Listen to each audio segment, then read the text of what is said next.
Susi. Ya, sekolah ini sekolah yang tergolong baru, namun beliau sudah merintis yang pertama sekolah Global Islamic School yang ada di Jalan Selamat Mataram, dekat Mas Kedemina.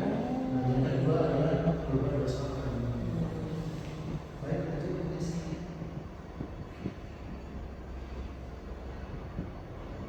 Nah, baik, untuk visi dari sekolah Global Islamic Academy yaitu mewujudkan pemimpin kelas dunia yang berintegritas, keterampilan mulia, cinta tanah air dan membelajar segalanya.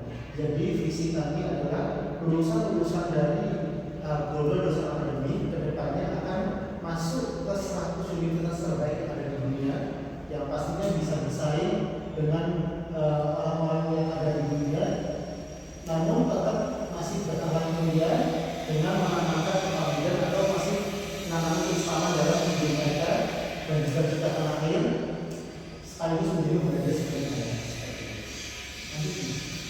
Nah, untuk visinya sudah sampaikan kronologi sama dengan visinya. Yang pertama menumbuhkan dua pemimpinan, yang kedua menumbuhkan karakter dengan etika yang baik, yang ketiga menumbuhkan sifat toleran yang pastinya berdasarkan Al-Quran dan Sunnah, yang keempat mampu berpikir kritis, kreatif dan lain sebagainya, dan terakhir itu semangat untuk membela dan kemajuan bangsa dan negara.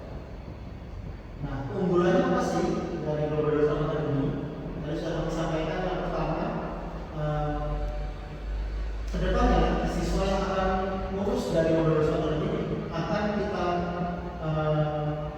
harapkan masuk ke dalam 100 universitas terbaik di dunia. Karena pembelajaran-pembelajaran yang ada di sini yaitu menggunakan kurikulum ID. Kurikulum ID di sini yaitu pembelajaran yang sesuai atau berstandar dengan universitas yang ada di luar negeri. Terus yang kedua, kita memiliki peserta yang kita agama. Yang ketiga, mengembangkan siswa yang kritis, kreatif, berpengalaman, dan terakhir menanamkan nilai keislaman. Karena apa? Karena kita tahu sendiri di universitas di luar negeri nilai keislamannya atau Islam sangat minoritas. Nah, supaya mereka bisa bersaing dengan dunia global dan juga masih bisa menanamkan kebaikan mereka, kita juga menanamkan nilai keislaman di dunia. Baik, lanjut. Nah, propagasi lulusannya yaitu pertama membangun persatuan mulia, pembelajaran sepanjang hayat, menjadi rahmatan lil alamin, dan terakhir memiliki profesionalitas sebagai pemimpin kelas dunia. Nah, kita lanjut langsung ke kegiatan sehari-hari dalam WBS. Nanti di sini akan lebih jelas terkait tujuan-tujuan dari setiap pembelajaran. Nah, mulai di pagi hari Senin sampai Jumat, anak-anak akan bangun jam 4 sampai jam 5, yaitu mereka akan sholat subuh dan juga doa dan zikir bersama. Jam 5 nanti mereka akan membaca mengulang kembali bacaan mereka. Jadi kita akan dibimbing oleh muslim-muslim imamnya. Terus jam 5.50 itu mandi dan sarapan. Nanti jam 7 itu mulai kegiatan pembelajaran sampai jam 12 siang. Sampai jam 12 siang itu sholat zuhur, makan siang, kecuali hari Jumat. Yang laki-laki sholat Jumat, yang perempuan akan ada kegiatan seperti keputrian, yaitu mengenal ya untuk sisi wanita, kegiatan untuk ya mungkin haid dan sebagainya. Terus jam 1 mulai kegiatan lagi pembelajaran sampai jam 3. Jam 3 sholat asar. Setelah sholat asar sampai setengah 4 kita akan ada kegiatan tambahan. Untuk kegiatan tambahan ada dua pilihan. Yang pertama bisa ekstrakurikuler, yang kedua bisa enrichment. Ekstrakurikuler adalah tempat untuk sebagai wadah dalam menempatkan niat dan bakat siswa. Tapi kalau enrichment itu sifatnya adalah untuk menumbuhkan potensi yang ada dalam diri anak. Misalnya di kelas mana mereka pintar matematikanya. Nah, kita akan tambahkan pembelajaran di enrichment ini jika dia berkenan untuk ditambahkan supaya dia bisa mungkin nanti ada kegiatan perlombaan dari negeri maupun luar negeri, ataupun nanti juga untuk masuk ke perguruan tinggi yang dia inginkan. Pembelajaran kita tambahkan.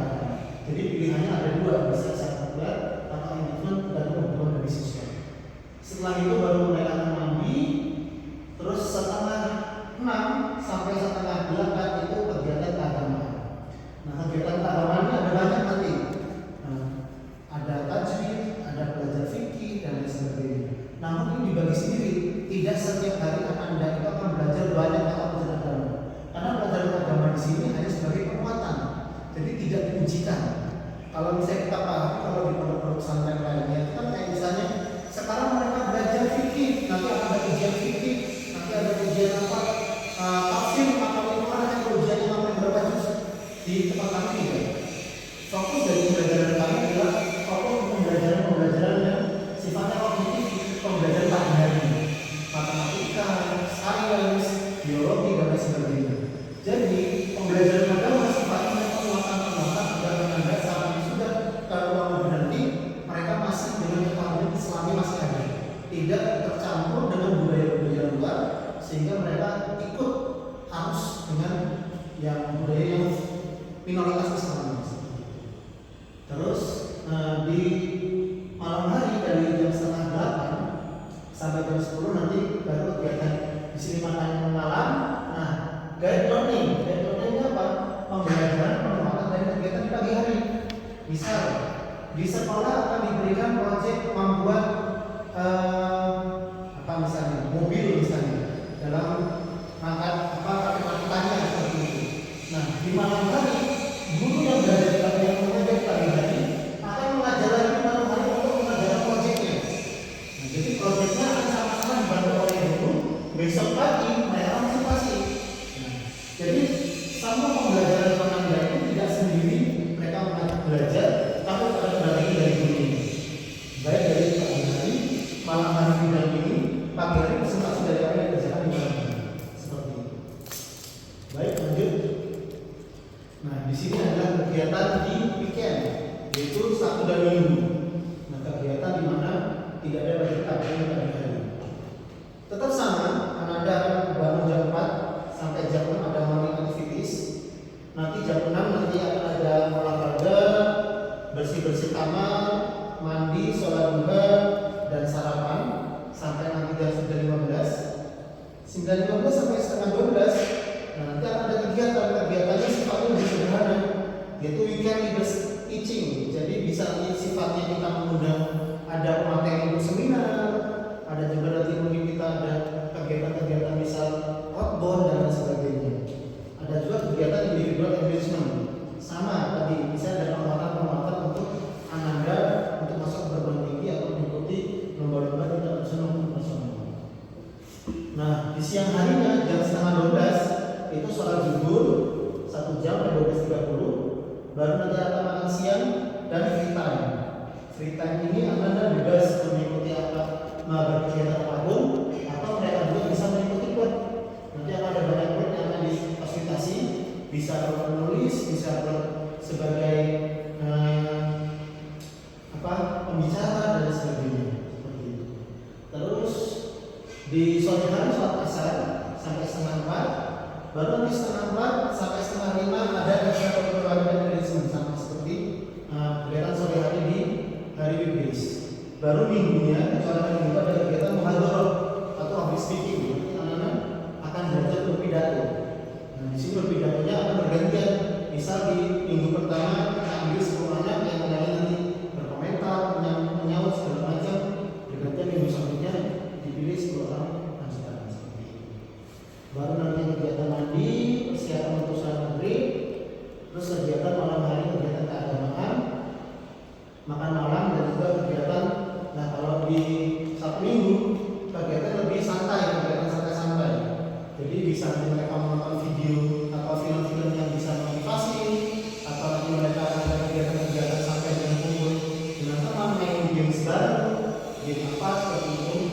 Nah, dengan diskusi dan diskusi. Nah, dalam satu pekan, dalam satu bulan itu akan ada satu hari di mana Anda akan ada kegiatan komunitas, yaitu di minggu terakhir di hari Sabtu. Nah, jadi kegiatannya apa nanti? Untuk pagi sama, bangun pagi, mandi, sarapan, jam 8 kita akan ada outing class. Outing class itu berarti dari boarding nanti akan ada kegiatan keluar. Nanti kita bervariasi kegiatannya, bisa mengunjungi perpustakaan, mengunjungi kediaman mana dan sebagainya. Yang pasti masih kisaran Jawa Tengah dan juga Yogyakarta karena kegiatannya dari pagi sampai sore hari. Ini kegiatannya rutin setiap 1 bulan sekali.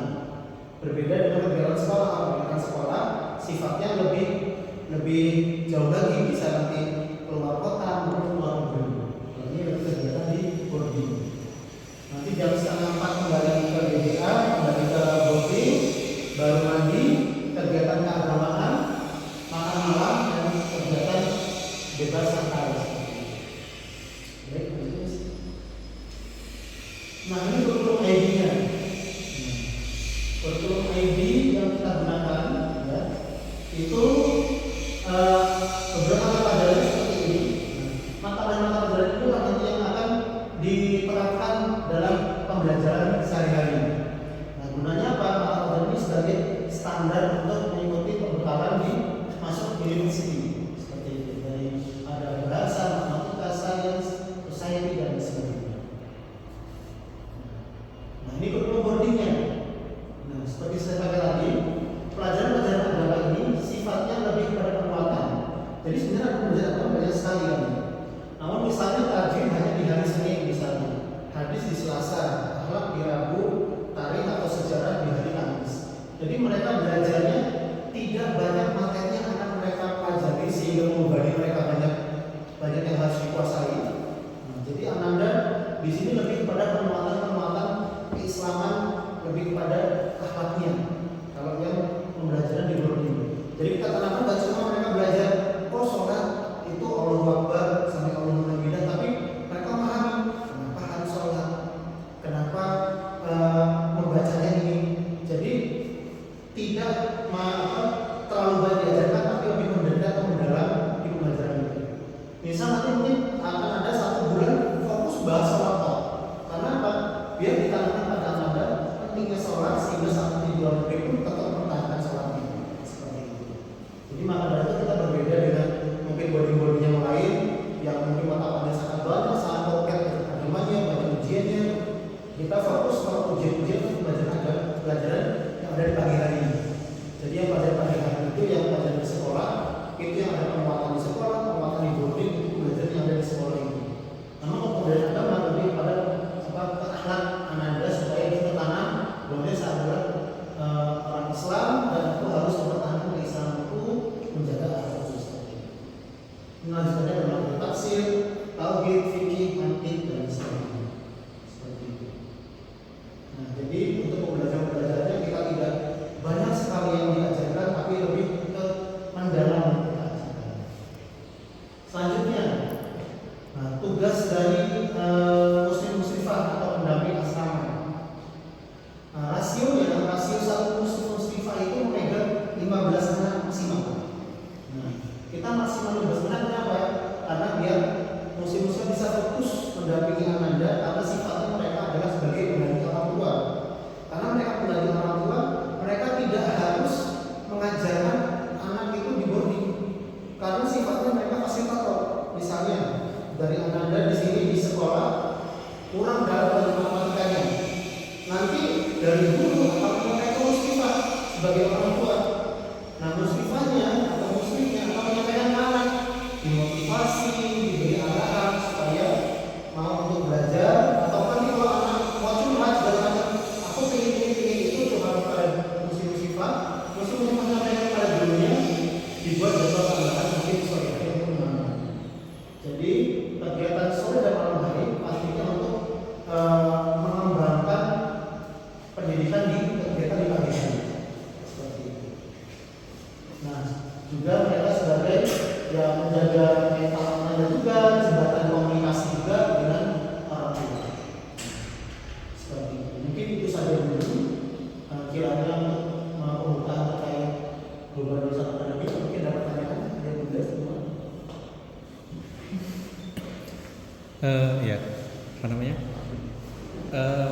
Tanya pertama, Global Darussalam Academy ini pendirinya Pak Romi itu. Dia kan P3 ya dulu. Tapi kenapa ke Muhammadiyahannya di situ tadi?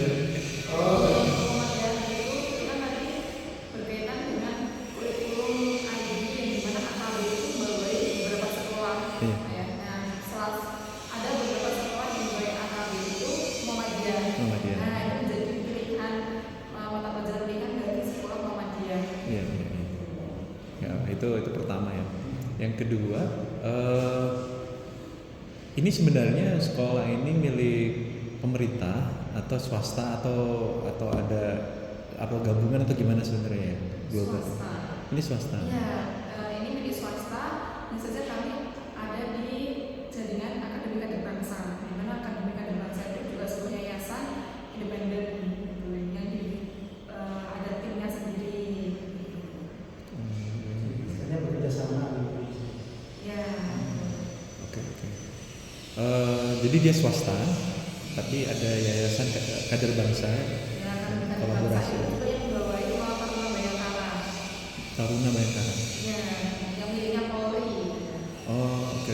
Taruna Bayangkara itu beda sama Taruna Nusantara. Beda. Ya, kalau Kemang Taruna Bayangkara lokasinya akan di Bogor. Tapi untuk tahun pertama ini karena pembangunan baru dimulai, jadi tahun pertama ada di sini, gitu dekat di GDA ini dulu. Gitu. Oh iya. Saya juga dengar kan ada namanya sekolah Garuda itu ya yang Oh iya. diinisiasi Ya, pemerintah. Beda lagi ya? Beda. Kalau sekolah Garuda itu kan di bawah Kemenristek Dikti. Iya. Nah kalau kami di bawah Yayasan Pendidikan Akademi Kader Bangsa. Oh, sekolah Garuda beda lagi ya? Iya. Oke. Kemudian kalau swasta berarti kan biasanya itu pemikiran orang awam kalau swasta pasti biayanya tinggi, mahal atau apa. Ini kalau ini seperti apa untuk biayanya? Kalau kami ada 2 jalur untuk saat ini. Yang gelombang pertama kemarin itu jalur beasiswa yang seleksinya itu serentak bersama dengan juga SMA Kepala Taruna Bayangkara itu. Itu disediakan beasiswa bagi yang membutuhkan yang GDA. Kemudian saat ini kami buka gelombang 2 itu jalur mandiri, di mana pembiayaan itu oleh orang tua. Oh iya. Kalau yang tadi yang pertama beasiswa berarti seluruhnya free gitu ya? Atau gimana? Berdasarkan kemampuan. Misalnya sanggup membayar 75%, berarti nanti akan membayar 75%. Nanti akan diseleksi juga. Ada seleksi beasiswanya juga. Untuk yang gelombang pertama kemarin itu pengumuman beasiswanya besok tanggal 1 hari Minggu. Pengumuman beasiswanya. Nah kalau yang mandiri itu biayanya berapa? Kalau mandiri uang pendaftarannya 1 juta. 1 juta. Kemudian uang yang dibayarkan per tahun itu 59.600.000. SPP per bulannya 11.700.000. SPP. Kurang lebih biaya per tahunnya 200 juta per anak. Lumayan juga ya. Ya karena kurikulum IB itu yang Kurikulum IB. ya itu Iya. kualitasnya itu kan lumayan. Iya baik. Terus yang kamu bilang itu ya apa katanya Oh, iya. lulusannya Saya dengar juga ini kan soalnya saya kesini kan salah satunya memastikan juga kan kabar-kabar yang saya dengar. Saya dengar katanya lulusan di sini ya ini malah 100 besar Ya. universitas ya. Yang saya dengar kan 200 besar. 100 besar berarti lebih baik lagi. Yang kedua katanya otomatis dapat LPDP apa benar ya? Kalau sampai saat ini belum ada mengarah ke situ. Belum ada. Ya, tapi untuk kami memang menyiapkan untuk bisa terima di 100 universitas terbaik dunia. Jadi nggak ada kaitannya sama lulusan sini pasti akan mendapatkan beasiswa LPDP segala macam itu? Belum. Oke. ya mungkin dibimbing untuk ke arah situ. Iya, jadi untuk ke arah ke sana. Siap. Kemudian ini kan baru tahun pertama ya, berarti pilot project atau sudah ada yang misalkan ini memang pertama tapi kita sudah pernah yang serupa ini outputnya seperti ini gitu ada nggak? Kalau apa ya? Kalau dari kami sendiri itu memang benar-benar apa ya konsep dari awal. Tapi kalau perbandingan itu kayak misalnya Kapita di Jakarta yang di Iya. Solo itu, Iya. terus kemudian ada Global Jaya yang sekolah-sekolah yang memang memakai kurikulum IB. Iya. Sama Pradita bedanya apa kalau di sini? Kalau di sini boardingnya Islami. Islami. Ya, Oke. karena di sini boarding Islam pertama di Indonesia. Oh gitu. Ya, khusus Islam gitu, yang memakai kurikulum IB. Jadi kurikulumnya sama. Kurikulum IB sama ya. Kalau di Pradita itu kan Umum. multi. Umum, ya. Iya, umum. Kalau di sini Islam. Islam.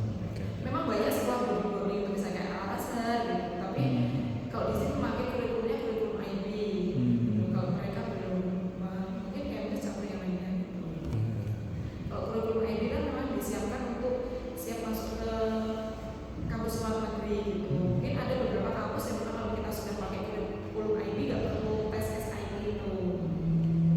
Terus juga kalau di Pradita itu kan ada yang disiapin juga, tidak hanya untuk yang 100 universitas luar, ada juga yang ke mungkin ke dalam negeri PTN, ada juga yang mau ke kayak angkatan laut, angkatan udara. Kalau di sini seperti apa? Kalau karena kami kan sudah menyiapkan untuk 100 universitas Iya. terbaik itu, yang pastinya standarnya itu kan sudah lebih tinggi Iya, daripada kampus PTN maupun Iya. kampus kedinasan. Jadi harapannya anak-anak juga bisa mengikuti itu juga gitu. Tapi memang tidak mengkhususkan persiapan masuk PTN itu ya, karena target kami kan di 100 kampus luar negeri terbaik itu yang memiliki standar pasti lebih baik. Nah Iya. harapannya ya kalau untuk PTN ya dengan logika ya yang benar itu pasti bisa gitu. Kalau untuk fisiknya gimana? Apakah ada pelatihan fisik atau apa gitu? Tetap ada ya untuk latihan fisik, olahraga, kebugaran jasmani gitu tetap ada. Jadi nggak ada kan Kayak- kayak Taruna Nusantara itu kan ada semi militer gitu ya. Kalau di sini tidak ya. Ya kalau untuk tahun pertama ini kan nanti ada KTP juga. Jadi ya kami juga mengikuti apa ya, tetap olahraga yang pada standarnya gitu harapannya. Oh iya. Oh iya, oke siap. Baik, mungkin itu sih. Jadi mau nanya Pak? Ini mana? Sekarang kelas berapa ya? 8 Oh, dalam Kelas 8. gimana? di SMPT LHI. Oh, Dekat mana lagi? LHI. Ini kalau ini guru-gurunya nanti dari guru-gurunya dari AKB, guru sekolahnya dari AKB itu tadi apa? Yayasan Akademi Kader Bangsa. Kader Bangsa. Bisa cari-cari di Instagram Iya, itu iya, Akademi iya. Kader Bangsa gitu. Dulu dia siapkan oleh sana yang memang sudah berpengalaman Iya. untuk memegang ID. Mm-mm. Kalau muslimahnya ada sendiri rekruternya gitu. Jadi Oh, kalau iya. guru yang dari AKB itu memang ditempatkan di semua jaringan sekolah AKB gitu. Kan ada yang di Malang, ada yang di Iya. Jaya, dan ada yang di lainnya. Iya. Nanti mereka juga harus sertifikat, mereka ada diklatnya lulus legalitas kurikulum ID, memiliki sertifikat layak mengajar kurikulum ID. Siap. Berarti itu ya. Untuk pendaftaran tahun depan kurang lebih mirip-mirip Bulan sama di sini ya.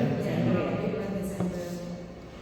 Terus untuk beasiswanya itu tadi 75% atau 100% itu tergantung ini. Iya, nanti ada pilihannya. Gitu. Ada pilihannya ya. Otomatis yang 100% lebih sulit daripada yang 75% dan seterusnya gitu ya. Atau sama Kalau aja? lebih sulitnya tidak sih. Oh, tidak ya? Tidak, karena tesnya sama semua. Oh, sama. Iya. Oh, gitu. Terus yang membedakan nanti dia akan dapat 75 atau 50% itu nanti apanya? Kesanggupan yang sudah diisi itu tadi. Oh gitu. Iya. Oh iya. Baik. Mungkin itu sih. Untuk saat ini kan sudah selesai berarti ya rekrutmen ya. PDB. Apa? PPDB. Seleksi masuk itu ya. Itu yang diterima berapa orang? Berapa murid? Kalau kemarin yang diterima itu 200 sekian gitu ya. 200-an. Iya, 200-an untuk yang siswa AKB-nya itu. Oke, 200-an itu yang jalur mandiri belum ya? Belum. Nanti jalur mandiri itu apakah ada porsi khusus atau mungkin dari yang mengundurkan diri atau apa gitu? Ada porsi khusus Ada porsi dari khusus. kuota sisanya karena yang sudah keterima kemarin kan belum tentu Daftar terkeluar kembali, semua. iya, iya. Nah, kami buka untuk yang jalur mandiri. Oke, baik. Nah, terus juga banyak yang tanya ya. Soalnya kalau zaman saya nggak tahu zaman bapak ibu. Kalau zaman saya dulu kan negeri kebanyakan, terus bukan dari pesantren, bukan dari pondok, jadi nggak tahu kalau kayak sistem boarding ini itu nanti pulangnya itu berapa bulan sekali atau seperti apa, atau setiap Sabtu Minggu boleh dijenguk atau gimana nanti Pak? Kalau untuk saat ini anak-anak memang di 3 bulan pertama itu masa orientasi. Jadi tidak boleh megang HP, kemudian telepon nanti juga kasih izin pengasuh asrama, kemudian nanti selanjutnya pulang itu kami menggunakan triwulan. Triwulan. Iya, gitu. Sistemnya triwulan karena kurikulum ID itu kan sistemnya term gitu bukan semester. Kemudian kalau untuk penjemukan ini masih digodok ya. Ya, untuk tata tertib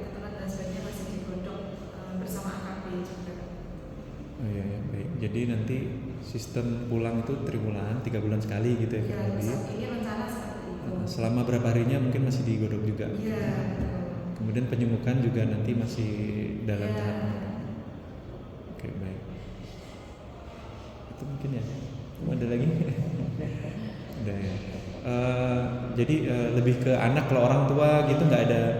Saya nggak tahu, kalau kami yang sekarang kan ada parental parent meeting segala macam, itu nanti bakal ada atau gimana? Tetap rencana tetap diadakan. Tetap diadakan gitu ya. Iya. Oke.